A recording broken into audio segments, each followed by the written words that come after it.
November 26, 1942, 05:47 hours, Henderson Field, Guadalcanal. Gunnery Sergeant Michael O'Connor, 1st Battalion, 5th Marines, stared at 3 wild turkeys scratching through fallen coconuts 200 yards into the jungle. Between him and those birds, an estimated 40 Japanese snipers occupying trees along the Lunga River perimeter. Battalion Command had issued explicit orders that morning. No Thanksgiving. Stay in your positions. The enemy is too close. O'Connor had other plans.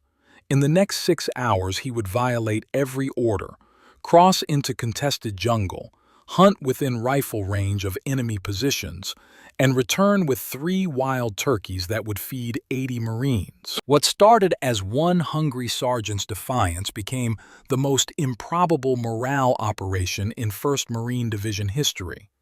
This is the story of how Thanksgiving dinner happened on Guadalcanal when it absolutely shouldn't have. Michael O'Connor grew up in Hell's Kitchen, Manhattan, where Thanksgiving meant everything.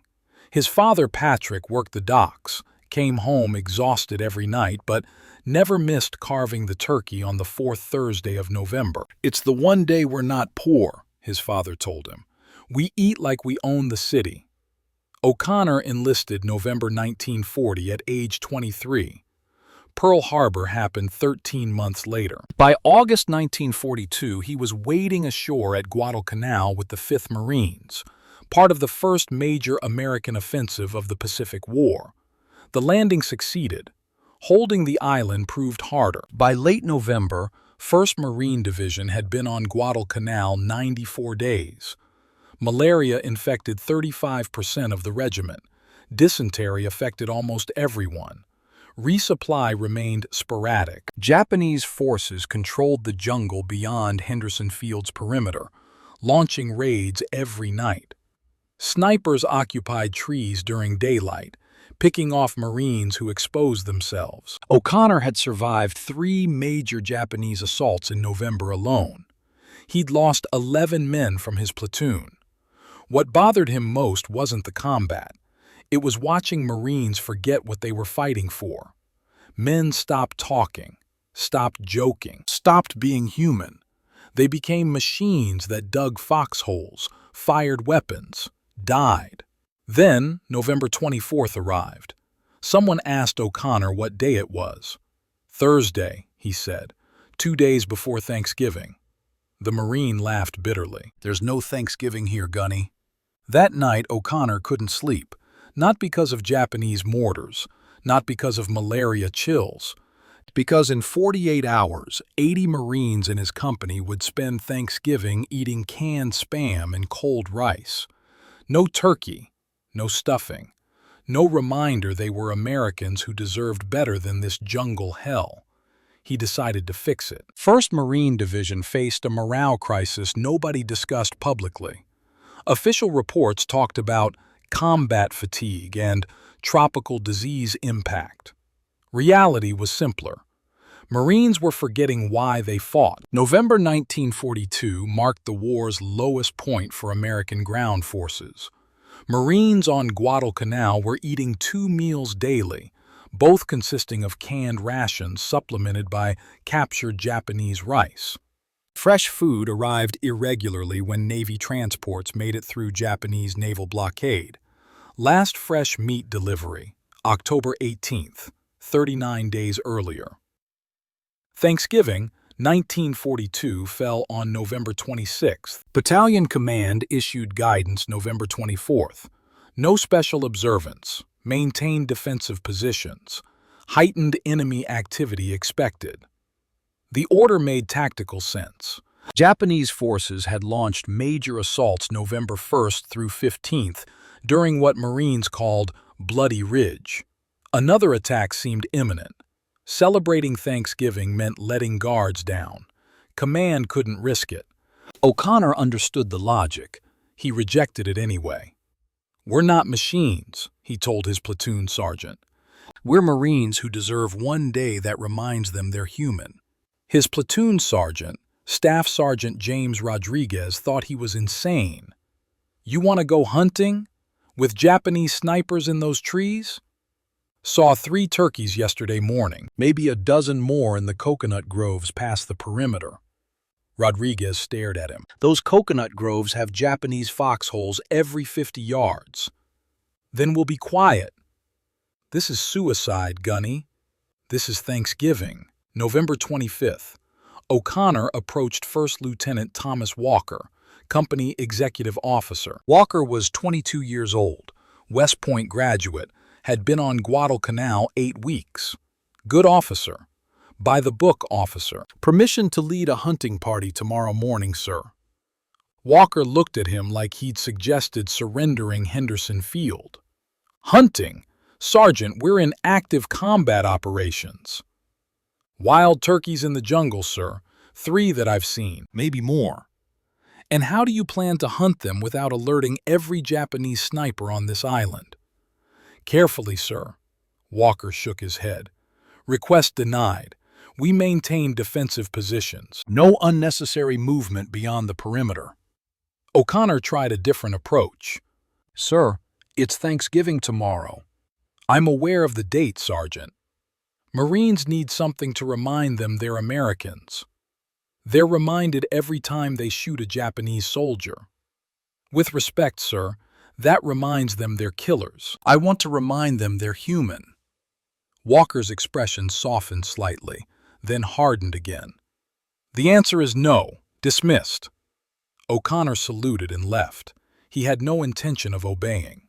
November 25th, 1600 hours. O'Connor gathered 3 Marines from his platoon. Corporal Anthony Tony Benedetto from Brooklyn, Private First Class David Chen from San Francisco, and Private Bobby Lee Jackson from Tennessee. I need volunteers for something dangerous and probably stupid. Benedetto grinned. My 2 favorite things. We're going hunting tomorrow morning, Chen frowned. Hunting what? Wild turkeys, for Thanksgiving. Jackson stared at him. Gunny, those turkeys are in contested jungle. I know. Japanese snipers everywhere. I know. Lieutenant Walker's going to court-martial you. Probably. You in or out? All 3 volunteered immediately. Marines who'd been on Guadalcanal 3 months would risk death for fresh turkey. O'Connor spent that evening planning. The wild turkeys he'd observed roosted in coconut groves 300 yards west of Henderson Field, beyond the established Marine perimeter. Japanese positions dotted that area. Recent patrols reported enemy foxholes every 50 to 75 yards. Snipers occupied larger trees with clear fields of fire toward American lines. Standard movement in that area meant firefights. O'Connor needed a different approach. We go before dawn, he told his hunting party. 0430. Japanese snipers can't see in darkness. We move slow, stay low, use the underbrush. How do we shoot turkeys without alerting every Japanese soldier? Chen asked. O'Connor had thought about that. Marine Corps issued Springfield rifles. Loud. A single shot would bring enemy fire from multiple directions. He needed something quieter. Then he remembered Private Jackson's background. Tennessee farm boy. Grew up hunting. Jackson, you ever use a bow? Jackson nodded. Hunted deer with my granddad's recurve. Haven't touched one since enlisting. Can you make one? Out of what? Whatever you can find. Jackson thought about it. Bamboo grows everywhere here. Good spring. I'd need strong cord for the string. Benedetto spoke up. Parachute cord. We've got sections from that damaged supply drop last week. What about arrows? O'Connor asked. Bamboo shafts. Straighten them over fire. Use brass cartridge casings for tips. File them sharp. Won't be pretty, but they'll work. How long to make it? Give me tonight and tomorrow morning. I'll have something by 0400. Do it. November 25th became November 26th. Jackson worked through the night, fashioning a crude bow from bamboo and parachute cord. He made 6 arrows from straight bamboo sections, each tipped with filed brass from spent .30-06 cartridges. The bow pulled maybe 30 pounds. Not much. Enough. 04:15, November 26th. 4 Marines gathered at the western edge of Henderson Field's perimeter. O'Connor carried his Springfield. So did Benedetto and Chen. Insurance if things went wrong. Jackson carried the improvised bow and 6 arrows. "Remember," O'Connor whispered, "no shooting unless we're compromised. We're ghosts. In and out." They moved into the jungle. 04:30. Darkness still covered Guadalcanal. O'Connor led his hunting party west, moving through dense undergrowth parallel to known Japanese positions. They traveled 50 yards in 20 minutes. Slow, silent. Dawn arrived at 05:15. Jungle filled with sound. Birds waking, insects buzzing. Somewhere in the distance, a Japanese soldier coughed, maybe 100 yards north. O'Connor froze. Hand signal. Everyone down. They waited. 5 minutes. 10. The coughing stopped. They continued west. O'Connor navigated by memory, moving toward the coconut grove where he'd observed turkeys 2 days earlier. The grove sat in a natural depression, surrounded by larger trees. Perfect turkey habitat. Also perfect sniper positions. 05:45. First light. They reached the grove's edge. O'Connor spotted movement. 3 wild turkeys scratching through fallen coconuts. Beautiful birds. Each maybe 15 pounds. He also spotted the Japanese sniper. The enemy soldier sat 30 feet up in a banyan tree, 200 yards north. He faced east, watching Marine positions.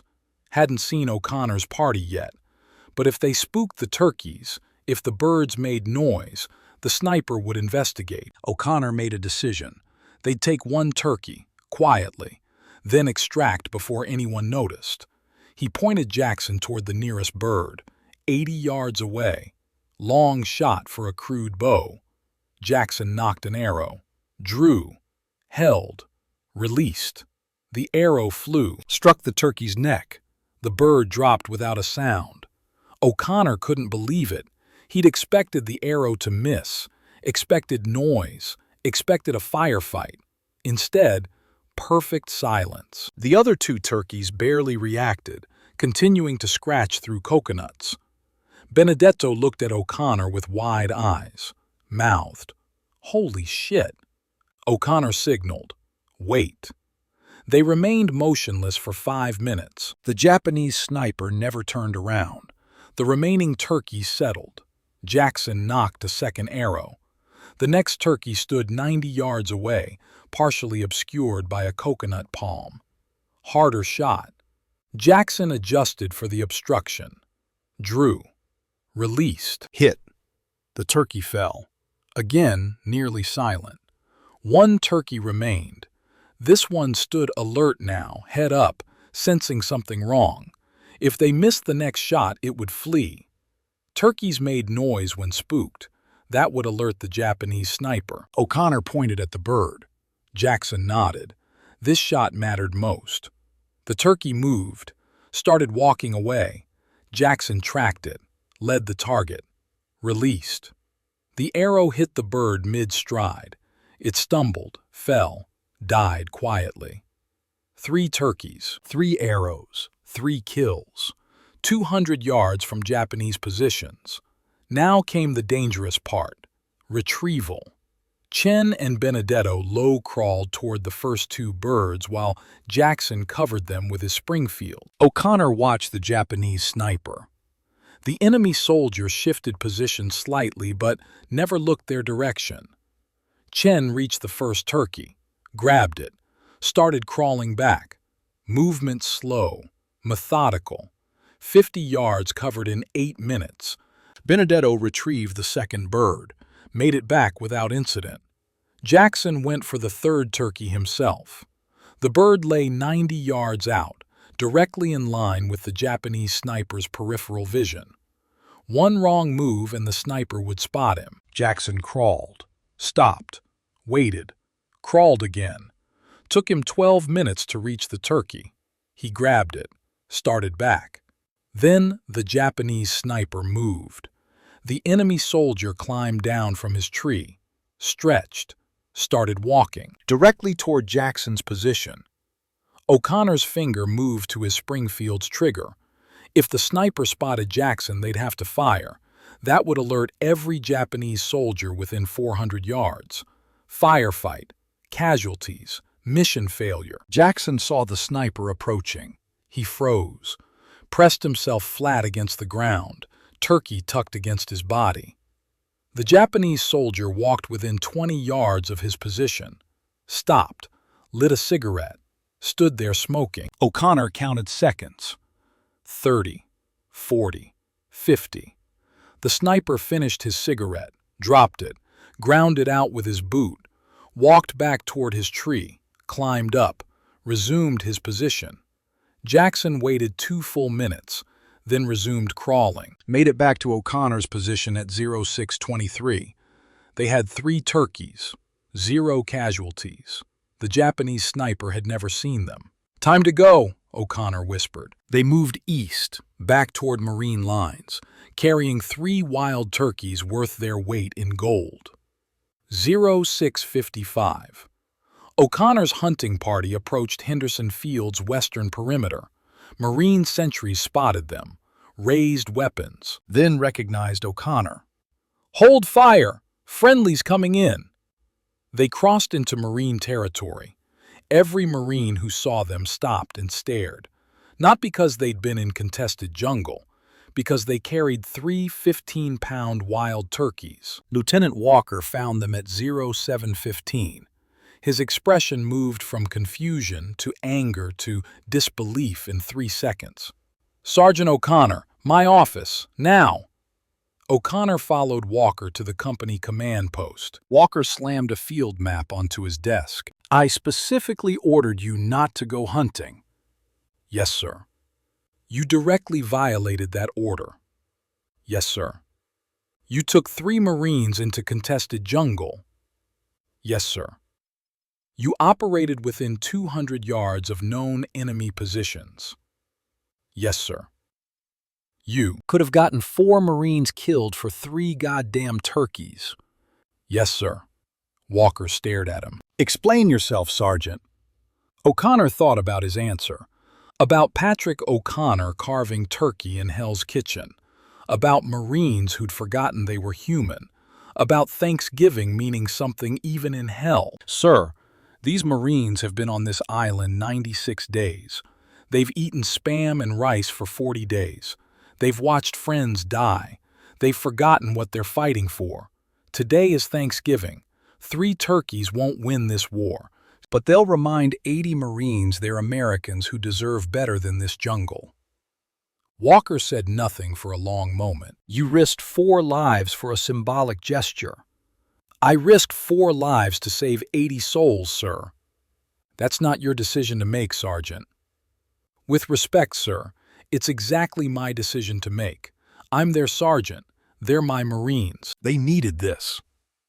Walker looked at the 3 turkeys lying outside the command post, looked at the Marines gathering around them, looked back at O'Connor. "You're confined to company area pending disciplinary action."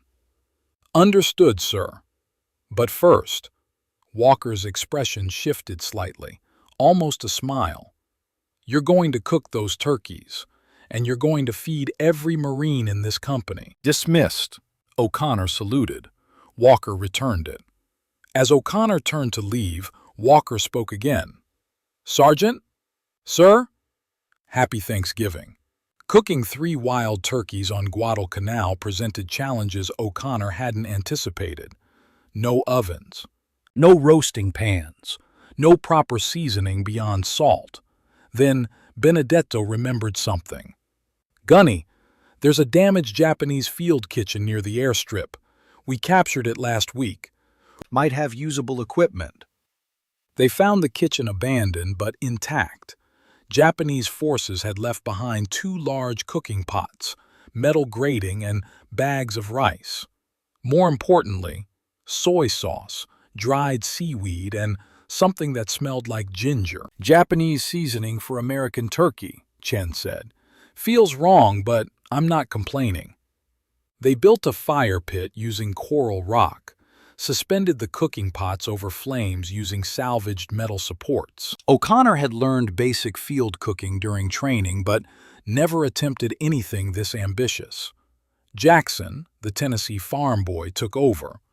We'll boil them first, get them cooked through, then roast them over open fire for crispy skin. Won't be perfect, but it'll be turkey.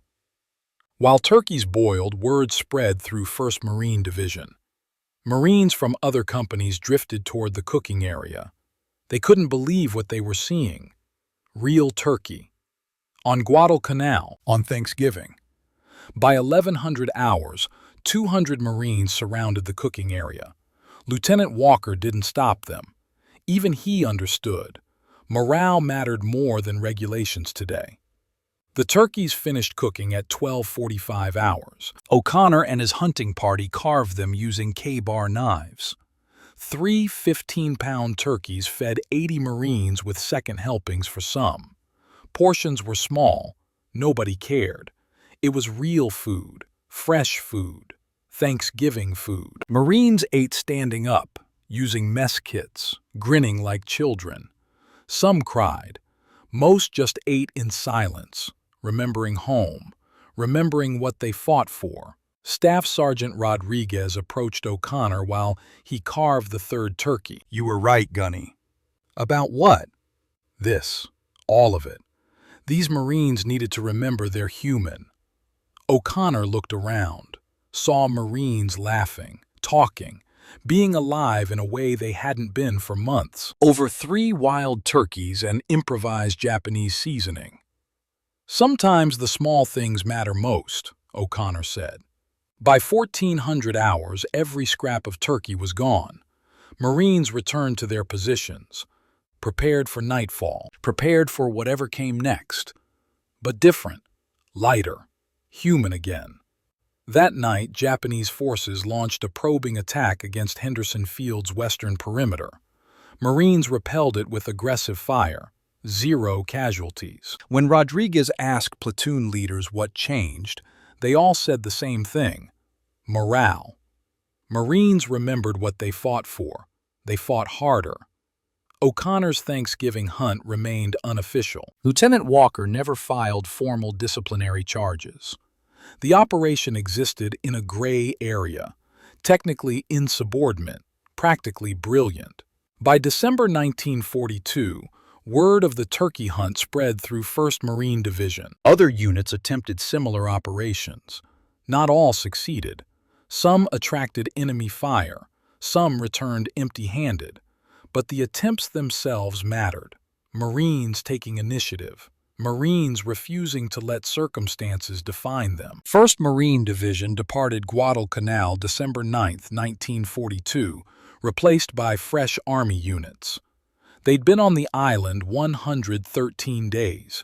They'd held Henderson Field against impossible odds.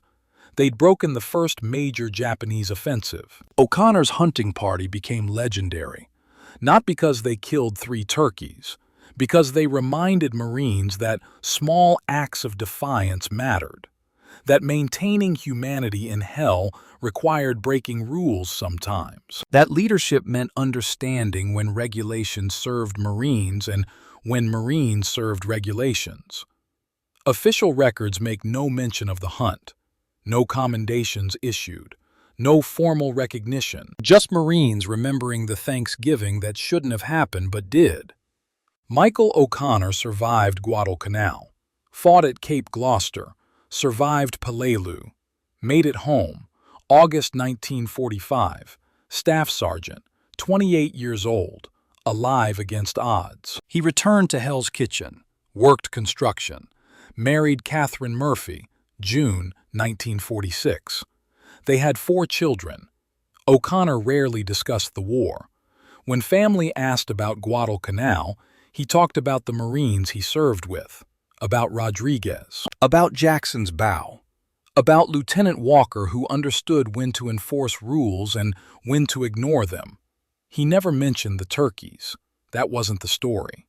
The story was about Marines who refused to let war strip their humanity, about Thanksgiving meaning something even in hell, about leadership being more than following orders. O'Connor died February 1987, age 70. His obituary in the New York Times mentioned his Marine Corps service in one sentence. No details about Guadalcanal, no mention of the hunt, just served with distinction in the Pacific Theater. But at his funeral, 8 Marines attended. Old men now.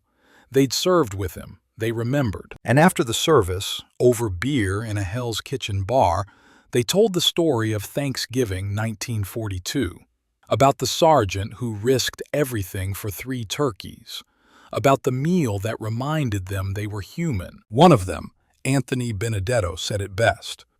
We would have followed Irish O'Connor anywhere after that day, not because he hunted turkeys, because he showed us that small acts of defiance against circumstances matter more than grand gestures. 3 turkeys saved 80 souls. The hunt lasted 6 hours. The meal lasted 30 minutes. The impact lasted lifetimes. November 26, 1942. 3 wild turkeys. 4 Marines, 200 yards from enemy positions, 0 casualties. 80 Marines fed. One Thanksgiving that proved. Sometimes the most important battles aren't fought with rifles. They told Marines, no Thanksgiving this year. Gunnery Sergeant Michael O'Connor disagreed, and for 6 hours 4 Marines hunted turkeys in contested jungle, reminding everyone that humanity survives when we refuse to let war define us completely. If this story moved you, remember the Marines who fought on Guadalcanal. Remember the small acts of courage that don't make history books. Remember that sometimes leadership means breaking rules for the right reasons. Comment below. What other untold stories from Guadalcanal should we cover?